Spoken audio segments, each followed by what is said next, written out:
Bonjour à toutes et tous et bienvenue sur le podcast d'Aurore Éternelle, le podcast de l'Auberge des Univers. Nous voici de nouveau réunis pour partager l'univers de Night dans ce dernier épisode sur le premier chapitre. Bonne écoute. Le Night. James Nyakate a toujours été un précurseur. Découvreur de l'immortalité, croyant avoir détruit sa découverte, il est aussi le façonneur du combat moderne et des armes qui servent l'humanité dans sa lutte contre les ténèbres. Si l'Onodashi utilisait des exosquelettes, des drones avancés ou encore des drogues de combat, rien ne laissait présager la naissance des méta-armures et, par extension, celle du Night. Le dernier rempart de l'humanité a été créé par James Nyakate, un homme prêt à tout pour lutter contre l'anathème, même à s'en servir. On raconte qu'il a trouvé, suite à des visions surnaturelles, une nouvelle énergie capable d'alimenter à peu près n'importe quel objet en occupant un espace très réduit. L'énergie alpha, tirée elle-même de l'élément alpha, un minerai métallique qui ne peut être trouvé que dans les ténèbres. C'est grâce à cet élément et à cette énergie que la première méta-armure a été créée.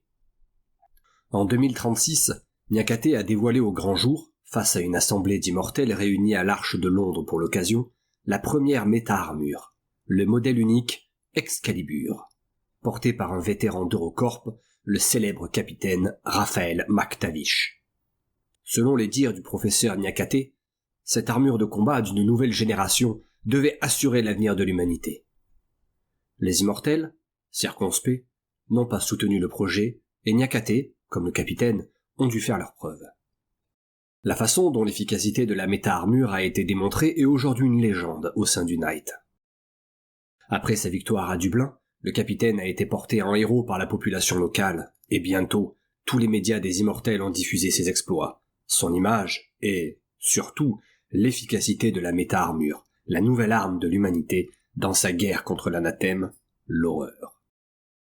On a alors appelé le capitaine McTavish Arthur, d'abord par analogie avec l'acte chevaleresque d'un guerrier en armure portant la lumière dans les ténèbres, puis par respect.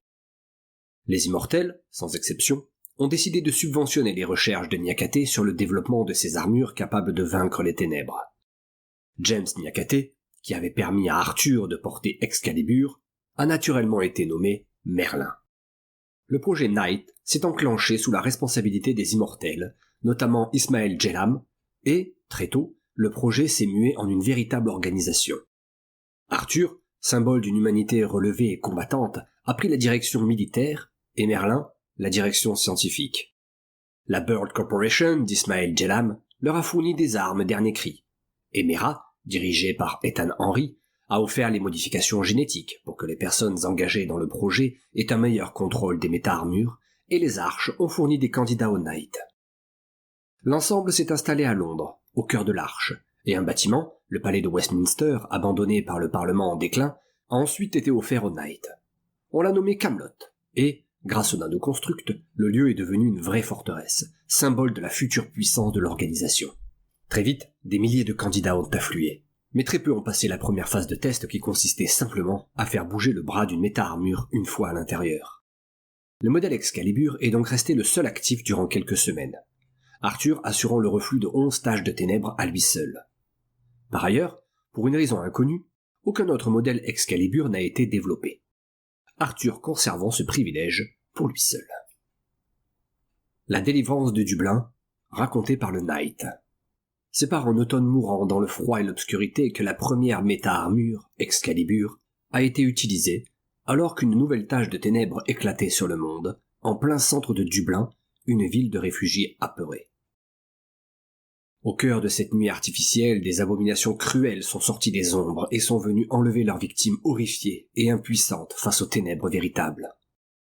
Débordées, les forces de sécurité locales ont été fauchées par les monstres comme du blé mûr, incapables de se défendre ou de riposter. Seul un homme s'est dressé. Au milieu des ténèbres, Excalibur et son porteur Raphaël avançaient, déployant la lumière, le feu et la fureur de l'humanité.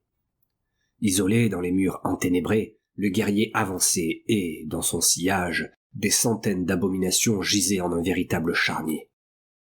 Le combat a duré plusieurs nuits, et, des flammes qui embrasaient les derniers monstres, le capitaine McTavish est sorti victorieux. Fatigué, blessé, Son armure abîmée et proche de la destruction, le chevalier s'est présenté aux survivants qui l'ont aidé et soigné. Les ténèbres ont reflué, et bientôt, le soleil pâle d'une planète en déclin a de nouveau illuminé la ville blessée. Chevalier.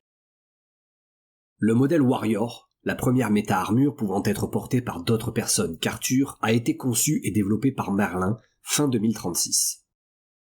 Cependant, le Knight avait beau recevoir des milliers de candidats, très peu s'avéraient capables de revêtir une méta-armure et de la faire bouger. Capricieux, le système de contrôle nerveux et mental de l'armure Warrior ne fonctionnait qu'avec peu d'élus, ceux dotés d'un esprit d'acier et d'une volonté de fer. En réponse à cette relative absence de recrues, Arthur a décidé que le Knight choisirait lui-même ses membres en instaurant les hauts faits.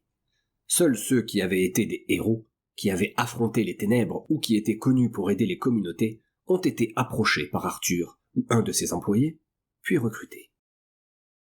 En quelques semaines seulement, le Knight embauchait 300 personnes sur le terrain et 10 fois plus en logistique ou dans les bureaux. Les 300 guerriers en méta-armure ont été nommés chevaliers, et, à la fin de l'année 2036, l'humanité a obtenu ses premières vraies grandes victoires face à l'anathème. On a rédigé un code d'honneur du Knight, et, peu à peu, l'organisation s'est changée en un véritable ordre de chevalerie d'inspiration arthurienne. Les jeunes recrues étaient chargés de défendre la veuve et l'orphelin, de trouver l'amour romantique ou encore de partir à la recherche de la lumière. Certains ont traité les membres du Knight de fous, d'autres ont compris que ce « jeu » n'était pas fin et que les membres du Knight se prenaient, et se prennent encore, pour des chevaliers honorables, assurant un moral inaltérable contre l'horreur. Puis, début 2037, sous l'impulsion de Merlin, Arthur a ordonné que l'art et ses œuvres soient sauvés. Partout, des chevaliers ont été envoyés pour récupérer des tableaux, des statues, des manuscrits par dizaines, perdus dans les ténèbres ou laissés à l'abandon. Plusieurs ont été amenés à Camelot, et les autres ont été fournis aux différentes arches, puis exposés dans les lieux de vie des chevaliers et des citoyens. Comme Merlin l'avait prévu, les couleurs sont faiblement revenues dans ces endroits où l'art était de nouveau présent et, avec elle, l'espoir de retrouver la lumière d'autrefois est né dans les esprits, même ceux les plus désespérés. Malheureusement, les copies et enregistrements découverts n'avaient qu'un effet amoindri. C'est cette lumière que les chevaliers cherchent lorsqu'ils arpentent les ténèbres. Aujourd'hui, au crépuscule de 2037, on compte 1 millier de chevaliers actifs sur le terrain et près de 15 000 personnes travaillant à ou pour Camelot. Malgré l'effort du Knight, la situation reste désespérément enténébrée, mais il bataille pour que les choses évoluent. Beaucoup de chevaliers meurent en mission, et il devient difficile de les remplacer, tant les héros se font rares. Constamment, Merlin travaille à la conception de nouvelles méta-armures, plus puissantes et plus maniables. Malgré les 9 modèles dont l'organisation dispose déjà, il cherche toujours des moyens de les perfectionner. Arthur œuvre pour le salut de l'humanité, commandant ses troupes, tantôt depuis la table ronde, tantôt depuis les pires théâtres d'opération. Ses lieutenants, Kay, Gauvin, Lamorak, Lancelot, Palomides, Dagonet, Bohort, Sagramor et Bédiver tentent de partager son travail de titan et d'autres sont en passe de prendre eux aussi une place autour de la table ronde et dans la légende. Chronologie de la fin du monde. 2016. Création au Japon de la société de sécurité Nodashi, financée par Kaneda Technologies. 2019. Eurocorp devient l'armée supranationale de l'Union européenne. 2024. Eurocorp finit d'intégrer toutes les armées nationales de l'Union européenne. 2025. Offensive européenne en Afrique subsaharienne pour rétablir la démocratie. 7 nouveaux pays rejoignent l'Union européenne et Eurocorp. 2025. Le Nodashi devient une véritable armée. 2027. 10 pays d'Afrique australe s'allient pour former la NAU, dirigée par le président Edward Dambé. 2028. Eurocorp quitte l'Afrique définitivement. 2029. La NAU se dote d'une force armée et d'une économie stable. Début 2029. Création par James Nyakate des premières nanomachines destinées à guérir du cancer. James Nyakate étend l'usage des nanomachines aux soins de toutes les maladies, puis à l'arrêt du vieillissement. Mars 2029. James Nyakate cherche à détruire ses recherches, des fuites ont lieu vers les États-Unis. 10 mai 2029. Après la mort d'un commando américain, les États-Unis classent la NAU comme une organisation ennemie de l'humanité et associée à des terroristes. Une bombe bactériologique explose sur le sol américain, à Washington, et déclenche la peste rouge. Juin 2029.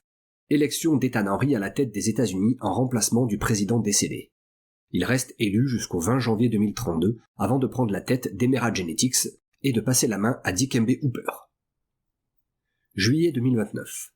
Le traité de Beijing regroupe de nombreux pays asiatiques, sauf le Japon, sous l'Union de la Grande Asie, très vite appelée le Dragon asiatique. Son président est le chinois Hu Jintao. 2031. Les États-Unis se coupent du reste du monde et interdisent le passage de leurs frontières sous peine d'exécution. La peste rouge a fait plus de 55 millions de victimes aux États-Unis. Début 2032. La peste rouge disparaît aussi rapidement qu'elle est apparue. 2032. Le dragon asiatique se lance dans le démantèlement de la Corée du Nord qui abdique 3 mois plus tard. Mai 2033. Le dragon asiatique opère un blocus économique et militaire contre le Japon. 19 décembre 2033. En réponse, le Nodashi attaque le dragon asiatique. Tous les membres des gouvernements des pays du dragon sont décapités avec leurs conjoints et leurs enfants. Les chefs d'État et leurs familles sont enlevés, et le président Hu Jintao est amené de force devant l'empereur du Japon, Naruhito. 1er janvier 2034, le dragon asiatique déclare le Japon sous sa protection et retire ses troupes des eaux japonaises. Le Nodashi devient la force nationale du Japon. Mi-2034. Apparition de l'anathème sur Terre. Fin 2034. On compte plus de 300 éclosions de rivières, de lacs et d'océans de ténèbres. On dénote 600 millions de disparus et le double de désespérés. Août 2035. Une partie de l'anathème se rétracte et dévoile des régions entièrement métamorphosées. Début de l'été 2036. Les 24 immortels se présentent au monde. Certains se suicident face aux médias, en direct, pour prouver leur dire. Été 2036. Début de la construction des arches sur 24 grandes villes du monde. Automne 2036. Présentation par James Nyakate de la première méta-armure, Excalibur. Première grande victoire de l'humanité lors du sauvetage de Dublin par Arthur. Novembre 2036. Fondation du Knight. L'Arche de l'Ombre offre à l'organisation le palais de Westminster qui devient son quartier général, Camelot. Création de la méta-armure Warrior peu après. Fin 2036. Plusieurs victoires du Knight sur l'anathème. 2037. L'hémisphère nord et l'Australie ne comptent plus vraiment de pays. Les immortels deviennent l'autorité locale. Début 2037. Arthur ordonne que le plus d'œuvres d'art possible soient sauvées. Environ 1000 chevaliers et 15 000 personnes travaillent à et pour le Knight. Les arches regroupent presque 3 milliards de citoyens. Fin 2037. Le jeu Knight débute. Bien, voilà qui clôture le premier chapitre de Knight. Le second, un peu plus long, détaillera l'univers actuel de Knight. Si le concept vous plaît, n'hésitez pas à partager, liker, commenter, vous commencez à avoir l'habitude. À bientôt, ciao ciao.